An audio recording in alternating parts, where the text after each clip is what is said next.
একটি ছোট্ট গ্রামে রোহান নামে এক ছেলেকে নিয়ে গল্পটি শুরু হয়। রোহানের সবচেয়ে প্রিয় জায়গা ছিল গ্রামের পেছনের জঙ্গল। জঙ্গলে একটি প্রাচীন গাছ ছিল, যেটিকে গ্রামের মানুষ জাদুর গাছ বলতো। বলা হতো, গাছটির কাছে কেউ যদি তার মনের কথা বলে, গাছটি সেই ইচ্ছা পূরণ করতে পারে। রোহান একদিন সাহস করে গাছটির কাছে গেল। গাছটি বিশাল, পাতা সবুজ আর শিকড়গুলো মাটির গভীরে প্রবেশ করেছে।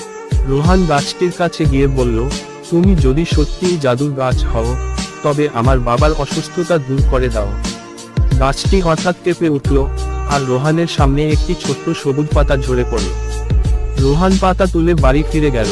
সে পাতাটি তার বাবার বিছানার পাশে রেখে দিল। পরের দিন সকালে রোহান দেখল, তার বাবা ধীরে ধীরে সুস্থ হয়ে উঠছেন। রোহান বুঝতে পারল, গাছটির জাদু সত্যিই কাজ করেছে। সে খুব খুশি হলো এবং গাছটির প্রতি তার বিশ্বাস আরো বেড়ে